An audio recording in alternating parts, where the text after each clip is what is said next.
ईश्वर महादेव की जय। सूत जी बोले, जिनकी घुंघराले हल्के कल्प वृक्षों के फलों से ढकी है और सुंदर एवं उत्तम वस्त्रों को धारण करने वाले श्री पार्वती जी तथा माला से जिनका मस्तक शोभायमान है, दिगंबर उद्धारी भगवान शंकर को बारंबार नमस्कार है। कैलाश पर्वत की सुंदर चोटी पर विराजमान भगवान शंकर से गौरी जी ने पूछा कि प्रभु, आप हमें ऐसे गुप्त से गुप्त किसी व्रत की कथा सुनाइए। हे स्वामी, यदि आप मुझ पर प्रसन्न हो तो ऐसा व्रत बताने की कृपा करे जो सभी व्रतों का सार हो, जिसे करने में बहुत परिश्रम भी ना करना पड़े और फल भी विशेष प्राप्त हो जाए। यह व्रत कहने की कृपा करें कि मैं आपकी पत्नी किस दान पुण्य के और व्रत के प्रभाव से हुई हूँ। हे जगत स्वामी, यदि आप मध्य अवसान से रहते हैं, आप मेरे पति किस दान पुण्य के प्रभाव से हुए। शंकर जी बोले, हे देवी सुनो, मैं तुम उत्तम व्रत करता हूँ जो परम गोपनीय एवं सर्वस्व है। जैसे कि ताराओं में चंद्रमा, ग्रहों में सूर्य, वर्णों में ब्राह्मण, सभी देवताओं में विष्णु, नदियों में जैसे गंगा, पुराणों में महाभारत, वेदों में सामवेद एवं इंद्र में मन श्रेष्ठ समझे जाते हैं, वैसे पुराण तथा वेदों का सर्वस्व ही इस व्रत को शास्त्रों ने कहा है, उसे एकाग्र मन से श्रवण करो। इसी व्रत के प्रभाव से ही तुमने मेरा आधासन प्राप्त किया है। तो मेरी परम प्रिया हो, इसी कारण से यह व्रत सारा मैं तुम्हें सुनाता हूँ। भादों का महीना हो, शुक्ल पक्ष की तृतीया तिथि और हस्त नक्षत्र हो, उस दिन इस व्रत के अनुष्ठान से स्त्री व कन्याओं के सभी पाप नष्ट हो जाते हैं। हे देवी सुनो, जिस महिमावान व्रत को तुमने हिमालय पर्वत पर धारण किया था, वह सबका सब पूरा वृत्तांत मुझसे श्रवण करो। श्री पार्वती जी बोली, भगवान, वह सर्वोत्तम व्रत मैंने किस तरह किया था, यह सब है महेश्वर, मैं आपसे सुनना चाहती हूँ। शिव जी बोले, उत्तम से उत्तम हिमालय नाम का एक महान पर्वत है, नाना प्रकार के वेदुर मणि तथा वृक्षों के साथ शोभायमान है एवं चित्र विचित्र मृगादि पशुओं विचरते रहते हैं। देवता गंधर्व सिद्ध चारण भोग खुश होकर वहां पर घूमते रहते हैं। गंधर्व जन गायन करने में मग्न रहते हैं। नाना प्रकार की वेदुर मणियां तथा सोने के ऊंची ऊंची चोटी रूपे पहाड़ों समान आकाश पर खिलता हुआ सूर्य ज्ञात होता है।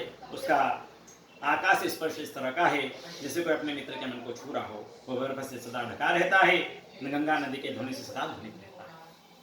हे पार्वती, तुमने वहीं अपनी बाल्यावस्था के 12 वर्ष पर पर्यटक कठोर तप किया, अधोमुख होकर धूम्रपान किया, 64 वर्ष पके हुए पत्ते खाए, दाढ़ी में जल में निमग्न रही और वैशाख में अग्नि का सेवन किया।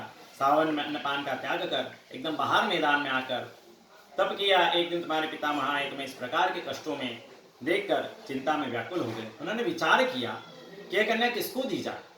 उस समय ब्रह्मा जी के पुत्र धर्मात्मा श्रेष्ठ मुनि नारद तुम मेरी पुत्री को देखने के लिए आए। उन्हें अर्ध आसन आदि देकर हिमालय राज ने उनसे कहा कि श्रेष्ठ मुनि, आपका आना शुभ हो। बड़े भाग्य से आदि श्री ऋषि मुनि का आगमन होता है कि आपका शुभ आगमन किस कारण से हुआ है। श्री नारद मुनि बोले कि हे प्रभु, हे पर्वतेंद्र, सुने, मुझे स्वयं विष्णु भगवान ने आपके पास भेजा है। आपकी एक कन्या किसी योग्य व्यक्ति को समर्पित करना उत्तम है। संसार में ब्रह्मा, शंकर, इंद्र और वसुदेव श्रेष्ठ माने जाते हैं। उन्हें अपनी कन्या देना उत्तम है। मेरी तो यह सम्मति है। हिमालय बोले, देवादिदेव वसुदेव, यदि स्वयं कन्या के लिए प्रार्थना कर रहे हैं और आपके आगमन का भी शुभ यही कारण है, यही प्रयोजन है, तो मैं अपनी कन्या होने दूंगा। यह सुनकर नारद जी वहां से अंतर्धान होकर शंकर चक्र गदा पद्मधारी पीतांबरधारी भगवान शंकर के विष्णु जी के पास गए और कहने लगे कि हे वसुदेव, आपका विवाह निश्चित हो गया है, आपका मंगल विवाह निश्चित हो गया। इतना कहकर देवशीनाथ तो घर चले आए। वृद्ध हिमालय राज ने अपनी पुत्री गौरी से प्रसन्न होकर कहा कि हे गौरी, मैंने तो तुम्हें गरुड़ वसुदेव जी के देने का निश्चय कर लिया है। तो पिता के इस वचन को सुनकर देवी अपनी सखी के घर गए और अत्यंत दुखित होकर पृथ्वी पर गिर पड़े और विलाप करने लगी। उसे इस प्रकार दुखित और विलाप करते सभी ने देखा और कहने लगी, और सखियों ने पूछा कि हे देवी, तुम्हें कौन सा दुख प्राप्त हुआ है, मुझसे कहिए हो, तो मैं जिस प्रकार भी सुखों में निश्चय उपाय करूंगी। पार्वती जी बोले, मुझे प्रसन्न करना चाहती हो तो हो। हे सखी, अभिलाषा सुनो, मैं कुछ और करना चाहती हूँ, मेरे पिता कुछ और करना चाहते हैं। मैं तो अपना पति श्री महादेव जी को वर चुकी हूँ, मेरे पिता इसके विपरीत करना चाहते हैं, इसलिए हे सखी, मैं तो अब अपनी देह का त्याग कर दूंगी। तो इस प्रकार का श्री पार्वती जी का वचन सुनकर सखी ने कहा, सखी पार्वती, तुम घबराओ नहीं, हम दोनों यहाँ से निकल कर ऐसे वन में पहुंच जाएंगे जिसे तुम्हारा पिता जान ही नहीं सकेगा। इस प्रकार आपस में सम्मति करके श्री पार्वती जी को घोर वन में ले गई। तब पिता हिमालय राज ने अपनी पुत्री को घर में न देखकर इधर उधर तलाश किया, घर घर में ढूंढा कि तुम न मिली। तो विचार करने लगा, मेरे पुत्र को देव दानव किन्नरों में कौन ले गया होगा। मैंने नारद जी के आगे विष्णु जी के लिए कन्या देने की प्रतिज्ञा की थी, मैं क्या दूंगा। इस तरह की चिंता करके मूर्छित होकर गिर पड़े। तब उसकी ऐसी अवस्था सुनकर हाकार करते हुए लोग हिमालय के यहाँ पहुंचे और मूर्छा का कारण पूछने लगे। हिमालय बोले, किसी दुरात्मा ने मेरी पुत्री का अपहरण कर लिया है, किसी काले सर्प ने उसे काट लिया, सिंह व्याघ्र से मार डाला है, मालूम नहीं हो रहा मेरी कन्या कहाँ चली गई, ये किसी दुष्ट ने उसे हर लिया है। ऐसा इस तरह कहते कहते शोक से संतप्त होकर हिमालय राज वायु से कंपाए साव्रत के समान कांपने लगे। तब तो तुम्हारे पिता हिमालय राज ने सिंह व्याघ्र भल्लुक आदि हिंसक पशुओं से एक वन से दूसरे वन में तुम्हें ढूंढने का महान प्रयत्न किया। और सुंदर, यह इधर उधर तुम अपनी सखियों के साथ एक घोर वन में जा पहुंची।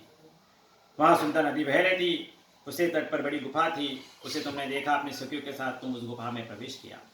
खाना पीना त्याग कर वहां श्री पार्वती जी के साथ मेरा भालू का लिंग स्थापित किया। उस दिन भादो के महीने के शुक्ल पक्ष की तृतीया तिथि थी, 7 में हस्त नक्षत्र था। मेरी अर्चना पूजा तुमने बड़े प्रेम से आरंभ की, बीजों तथा गीतों के साथ रात को जागरण भी हो गया। इस प्रकार ही तुम्हारा परम श्रेष्ठ व्रत पूरा हुआ। उसी व्रत के प्रभाव से तुमने मेरा आधा आसन प्राप्त किया और आसन हिलने लगा, तत्काल में वहां प्रकट हो गया। जहां तुम सब सखियों के साथ उपस्थित थी, मैंने दर्शन देकर कहा, हाय वर आनंद वरमान। तब श्री पार्वती जी बोले, हैं देव महेश्वर, यदि आप मुझसे प्रसन्न हो तो स्वामी बनिए। तब मैंने तथास्तु कहा, फिर वहां से अंतर्ध्यान होकर कैलाश पर पहुंचा। इधर जब प्रातःकाल हुआ तब तुमने मेरे लिंग मूर्ति को नदी में विसर्जन किया।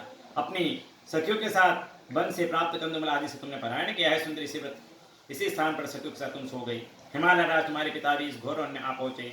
न खाना पीना त्याग कर चारों ओर तुम्हें वन में ढूंढने लगे। नदी किनारे जो कन्याओं को सोता उन्होंने देख लिया और पहचान लिया। फिर तो तुम्हें उठाकर अपने गोद में लेकर सोते हुए तुम्हें देखा और गोद में लेकर रोते हुए कहने लगे, हे पुत्री, सिंह व्याघ्र आदि पशु से पूर्ण इस घोर में तो क्यों चली आई? तो श्री पार्वती जी बोली, पिताजी आप मुझे विष्णु जी को देना चाहते थे, आपकी बात मुझे अच्छी नहीं लगी इसलिए मैं चली आई। यदि आप मेरा विवाह शंकर के साथ करें तो मैं घर चलूंगी, नहीं तो ही नाम मैंने निश्चय कर लिया है। तब तुम्हारे पिता ने कहा, अस्तु, शंकर के साथ तुम्हारा विवाह करूंगा।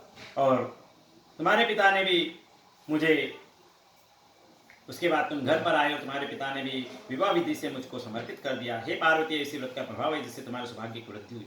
अभी तक किसी के सम्मुख मैंने इस व्रत राज का वर्णन नहीं किया। इस व्रत राज का नाम भी हे पार्वती जी अब श्रवण कीजिए, क्योंकि तुम अपनी सखियों के साथ इसी व्रत के कारण हरि भरी उस कारण इस व्रत का नाम हरतालिका हुआ है। श्री देवी जी बोली कि प्रभु, आपने इसका नाम तो कहा, कृपा करके इसकी विधि भी कहिए, इससे कौन सा फल प्राप्त होता है, कौन सा पुण्य लाभ होता है और किस प्रकार कौन इस व्रत को करे। ईश्वर जी बोले, हे देवी जी सुनिए, व्रत सौभाग्य का वर्धक है। जिसको इसके सौभाग्य की इच्छा हो वह यत्न इस व्रत को करे। सबसे प्रथम वेदी की रचना करे, इसमें 4 केले के खंभ रोपित करे, चारों ओर बंधवार बांधे, ऊपर इसमें वस्त्र लगावे, विविध रंगों के और भी वस्त्र लगावे। उस मंडप के नीचे की भूमि को अनेक सुगंध चंदन आदि जल द्वारा लिप कर शंख मेरी मृदंग आदि बजावे। मंडप मेरा ही मंदिर, इसका नाना प्रकार के मंगल गीत होने चाहिए। शुद्ध रेती से मेरे लिंग श्री पार्वती जी का साथ वहाँ पर स्थापन करे। बहुत से पुष्पों के द्वारा गंध धूप दीप आदि से मेरे पूजन करे। फिर नाना प्रकार के मिष्ठान नैवेद्य समर्पण करे और रात को जागरण करे। नारियल, सुपारी, मौसमी, नींबू, केला, सेब, नारंगी आदि ऋतु अनुसार बहुत से फल, उस ऋतु में होने वाले नाना प्रकार के कंद मूल सुगंध धूप दीप आदि सब लेकर मंत्रों के द्वारा पूजन करें। हे शिव, नित्य कल्याणकार जगदम्बे शिव स्वरूप आपको बारंबार नमस्कार हो। आप ब्रह्मचारिणी हो, जबकि धात्र श्रीवाणी हो, संसार के संताप से मेरी रक्षा कीजिए। हे महेश्वर, जिस कामना के लिए आपके पूजन की हमारी कामना पूर्ण करें, राज्य सौभाग्य संपत्ति प्रदान करे। हे माता पार्वती जी आपकी जय हो। शंकर जी बोले, हे देवी जी, इस मंत्रों तथा प्रार्थनाओं के द्वारा मेरे साथ तुम्हारा पूजन करे और विधि पूर्वक कथा श्रवण करे, बहुत से अन्न दान करे, यथाशक्ति वस्त्र स्वर्ण गाय ब्राह्मण को दे, अन्य ब्राह्मणों को बहुत सी दक्षिणा दे, स्त्रियों को आभूषण आदि प्रदान करे। हे देवी पार्वती जी, जो स्त्री अपने पति के साथ भक्तियुक्त विधि से इस सर्वश्रेष्ठ व्रत को करती है तथा कथा श्रवण करती है, उसके सभी पाप नष्ट हो जाते हैं, 7 जन्म तक राज्य की प्राप्ति होती है। और जो नारी भादो के शुक्ल पक्ष की तृतीया तिथि के दिन व्रत धारण नहीं करती, आहार कर लेती है, वो 7 जन्मों तक बंध्या रहती है, अगले जन्म की विधवा हो जाती है। दरिद्रता पाकर अनेक कष्ट उठाती है, उसे पुत्र शोक छोड़ता ही नहीं। जो उपास नहीं करती वो घोर नरक में पड़ती है। अन्न के आहार करने से उसे शुक्री का जन्म मिलता है, फल खाने से बंदरी आती है, जल पीने से जोक होती है, खीर के आहार से सर्पणी होती है, मांसाहार से व्याग्नि होती है, मिठाई खाने से तितलिका होती है, फल खाने से पिलका होती है, सभी वस्तु खाने पर मक्खी हो जाती है, सो जाने पर अजगरनी का जन्म पाती है, पति के साथ रमण करने पर मुर्गी होती है। शंकर जी बोले, है इसी कारण सभी स्त्रियों को यत्नपूर्वक सदा करते रहना चाहिए। चांदी के, सोने के, बांस के अथवा मिट्टी के पात्र में अन्न रखे, फिर फल वस्त्र दक्षिणा श्रद्धा पूर्वक यह श्रेष्ठ ब्राह्मण को दान करे, इसके अंतर पारायण अथवा भोजन करे। हे देवी जी, जो स्त्री इस प्रकार सदा क्या करती है, तुम्हारे समान ही अपने पति के साथ पृथ्वी पर अनेक भोगों को भोग करके विहार करती है, फिर अंत समय शिव का सानिध्य प्राप्त करके इसकी कथा के श्रवण करने से 1000 अश्वमेध 108 का फल मिलता है। शंकर जी बोले, हे देवी, जिस प्रकार मैंने आपको इस प्रकार महात्मा सुनाया है, इसका अनुष्ठान करने से करोड़ों यज्ञ का पुण्य फल प्राप्त होता है। सौभागेश्वर महादेव की जय। अच्युतम केशवम राम नारायणम कृष्ण दामोदरम वासुदेवम भजे, श्रीहृदम माधवम गोपिका वल्लभम, श्री जानकी विनायकम श्री रामचंद्रम भजे।